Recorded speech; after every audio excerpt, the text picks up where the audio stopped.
Hello friends, welcome to more creative. दोस्तों, आज 8 नवंबर दिन शुक्रवार है, वही हिंदी महीना कार्तिक और शुक्ल पक्ष की सप्तमी है। तो चलिए शुरू करते हैं आज की बड़ी खबरें।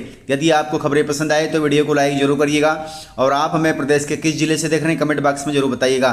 दोस्तों, यदि आप चैनल पर नए हैं तो चैनल को सब्सक्राइब कर बेल आइकन पर क्लिक कर दें ताकि अगला वीडियो आपको शीघ्रता से मिले। आप हमारे फेसबुक और इंस्टाग्राम पेज को फॉलो जरूर करें, इसका लिंक डिस्क्रिप्शन में दिया गया है। दोस्तों, मध्य प्रदेश में बिजली बिल वसूली को लेकर बड़ा अपडेट आया है। अब बिजली बिल ऐसे वसूलेगी मध्य प्रदेश सरकार। मध्य प्रदेश में यदि आप समय से बिजली का बिल जमा नहीं कर रहे हैं तो जमा करना शुरू कर दीजिए। अगर बिजली का कनेक्शन आपके नाम है और बिल बकाया है तो इसकी वसूली आपके साथ आपके घर में रहने वाले पिता, माँ, भाई, बहन, पत्नी में से किसी एक के बैंक अकाउंट से की जाएगी। ध्यान रखिएगा, इसके लिए प्रदेश में बिजली कंज्यूमर और उनके परिवार के सदस्यों के बैंक अकाउंट की जानकारी अब सभी जिलों के कलेक्टर तथा एसपी को रखनी होगी। इन बैंक अकाउंट की जानकारी मिलने के बाद सरकार कलेक्टरों के जरिए बिजली बिल जमा नहीं करने वाले उपभोक्ताओं का बकाया वसूली कराएगी। इसलिए यदि बिजली बिल बकाया है तो जमा करना शुरू कर दीजिए। दोस्तों, किसानों ने सरकार को चिताया है कि यदि उनकी मांगें पूरी नहीं हुई तो फल, सब्जी और दूध बंद कर देंगे। खंडवा जिले में संयुक्त किसान संगठन ने बीमा राशि की मांग को लेकर कलेक्टर को ज्ञापन सौंपा है। किसानों का कहना है कि खरीफ सीजन 2024 में फसलों को काफ़ी नुकसान हुआ है, जिससे उत्पादन में भी कमी आई है। वहीं बीमा कंपनी सैटेलाइट सर्वे के माध्यम से फसलों की नुकसानी गणना कर रही है, जबकि सैटेलाइट से नुकसान और उत्पादन की गणना करना संभव नहीं है। इसलिए सैटेलाइट सर्वे बंद कर पटवारी को भेजकर फसलों का सर्वे कराया जाए। वहीं किसानों ने सरकार को चेतावनी दी है कि यदि उनकी मांगें पूरी नहीं होती है तो फल, सब्जी और दूध जैसी चीजें रोककर शहर की सड़कों पर ट्रैक्टर उतारकर चक्का जाम किया जाएगा। दोस्तों, प्रदेश को मिली है फिर बड़ी सौगात। 8,000 करोड़ रुपए का नया बाईपास और रिंग रोड बनेगा प्रदेश में। अब इंदौर भोपाल का होगा लग्जरी सफर। मध्य प्रदेश के दो बड़े शहरों को एक साल बाद बाईपास और रिंग रोड की सौगात मिलने वाली है। मध्य प्रदेश की राजधानी भोपाल और आर्थिक राजधानी इंदौर के लिए ये बड़ी सौगात है। खास बात यह है कि इसी महीने से दोनों शहरों में बाईपास और रिंग रोड का निर्माण कार्य शुरू हो जाएगा और एक साल के भीतर दोनों तैयार भी हो जाएंगे। इन दोनों प्रोजेक्ट को बनाने में 8,000 करोड़ रुपए खर्च होंगे। इन दोनों अहम प्रोजेक्ट के लिए भूमि अधिग्रहण का काम लगातार जारी है और एजेंसी को इसी महीने से काम शुरू करने के लिए भी कहा गया है। अगले एक साल में अर्थात नवंबर 2025 तक ये दोनों प्रोजेक्ट पूरे हो जाएंगे। इसके लिए NHAI और MPRDC को जिम्मेदारी सौंपी गई है। दोस्तों, सरकारी नौकरियों में भर्ती को लेकर सुप्रीम कोर्ट ने बड़ा फैसला सुनाया है। सुप्रीम कोर्ट ने गुरुवार को सरकारी नौकरी भर्ती प्रक्रिया से संबंधित अहम फैसला सुनाया है। सुप्रीम कोर्ट ने कहा कि एक बार भर्ती प्रक्रिया शुरू होने के बाद इनमें कोई बदलाव नहीं किया जाएगा। वर्तमान भर्तियों पर बदलाव लागू नहीं किया जाएगा। नई भर्ती पर ही नए नियम लागू होंगे। कोर्ट का कहना है कि भर्ती प्रक्रिया नोटिफिकेशन जारी होते ही शुरू हो जाती है, जो नियुक्ति के बाद समाप्त होती है। सुप्रीम कोर्ट ने कहा है कि सरकार भर्ती में उन्हीं नियमों का पालन करे जो भर्ती शुरू होने से पहले लागू हुई थी। बीच में योग्यता या पात्रता में बदलाव करना न्याय संगत नहीं है। कुल मिलाकर सुप्रीम कोर्ट का कहना है कि यदि कोई भर्ती निकलती तो उसमें बीच में बदलाव मान्य नहीं होगा। दोस्तों, कांग्रेस को लगाया बड़ा झटका।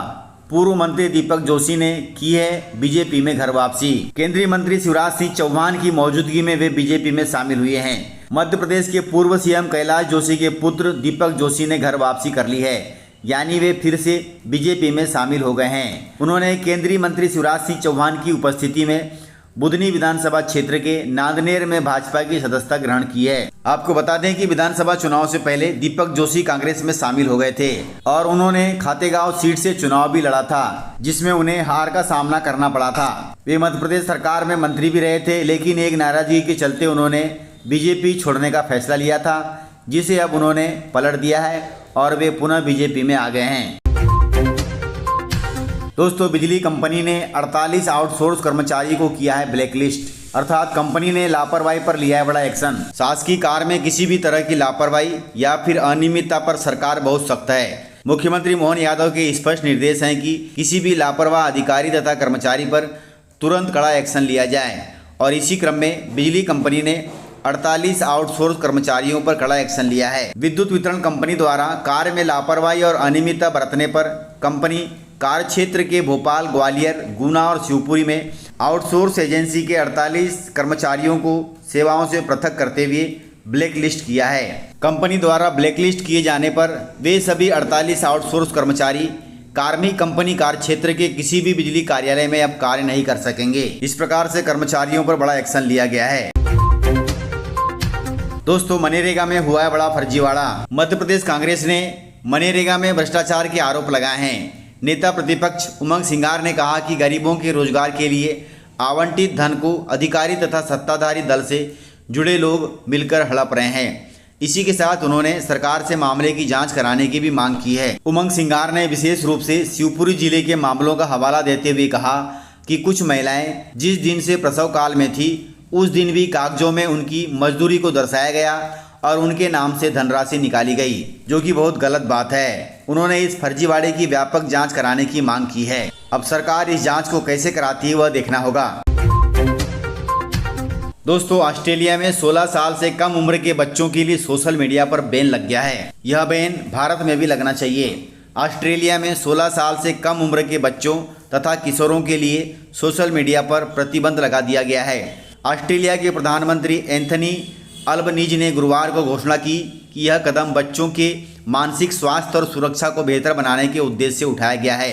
संबंधित कंपनियों को इसके लिए नए नियम लागू करने के लिए भी कहा गया है। वहीं प्रधानमंत्री ने कहा कि इस साल ऑस्ट्रेलियाई संसद में इसके लिए विधेयक भी लाया जाएगा। ऑस्ट्रेलिया के प्रधानमंत्री ने कहा कि सोशल मीडिया बच्चों को वास्तविक दोस्ती और अनुभवों से दूर कर रहा है, जिससे उनकी मानसिक और शारीरिक स्वास्थ्य पर नकारात्मक प्रभाव पड़ रहा है। इसलिए यहाँ पर अब बैन लगा दिया गया है, जो कि बहुत अच्छी बात है।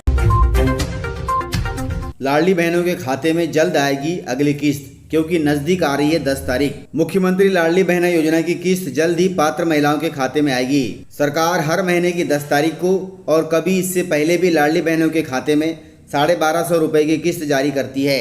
वहीं नवंबर की 10 तारीख अब पास आ रही है। ऐसे में जल्द ही महिलाओं के खाते में योजना की किस्त आ सकती है। पिछले महीने दमोह जिले के सिंग्रामपुर से मुख्यमंत्री ने महिलाओं के खाते में 1574 करोड़ रुपए सिंगल क्लिक के माध्यम से ट्रांसफर किए थे। इस बार यह कार्यक्रम कहां हो रहा है इसको लेकर अभी जानकारी नहीं आई है, लेकिन 10 तारीख सामने आ रही है। 10 तारीख को योजना की अगली किस्त जारी हो सकती है। दोस्तों, मध्य प्रदेश के सभी सरकारी अस्पतालों में लगेगा अब पिंक अलार्म पैनिक बटन। प्रदेश के सरकारी अस्पतालों में किसी महिला से छेड़छाड़ की घटना पर तत्काल मदद पहुंचाने की कयावत शुरू हो गई है। इसके लिए सरकारी अस्पतालों में पैनिक बटन लगाए जाएंगे। यह पैनिक बटन निकटतम पुलिस थाने से कनेक्ट होंगे। वहीं आपात स्थिति में बटन दबाने पर पुलिस का अमला थोड़ी ही देर में अस्पताल पहुंच जाएगा। इन पैनिक बटन को पिंक अलार्म नाम दिया गया है। कलकत्ता के मेडिकल कॉलेज में एक डॉक्टर महिला के साथ दुष्कर्म और हत्या की घटना के बाद प्रदेश सरकार बहुत चिंतित है। इसलिए उन्होंने महिलाओं की सुरक्षा को लेकर यह योजना बनाई है। इसके लिए सभी अस्पतालों में सुरक्षा की समीक्षा भी की गई है। वहीं स्वास्थ्य विभाग से मिली जानकारी के मुताबिक इस पिंक अलार्म को अस्पताल में ओपीडी, ड्यूटी रूम, पार्किंग और कॉरिडोर जैसी जगहों पर भी लगाया जाएगा, ताकि इन जगहों पर यदि गड़बड़ी होती है तो उसे पकड़ा जाए। इस प्रकार से जानकारियां थी। तो मिलते हैं सर अगले वीडियो में, तब तक के लिए जय हिंद, जय भारत, जय मध्य प्रदेश।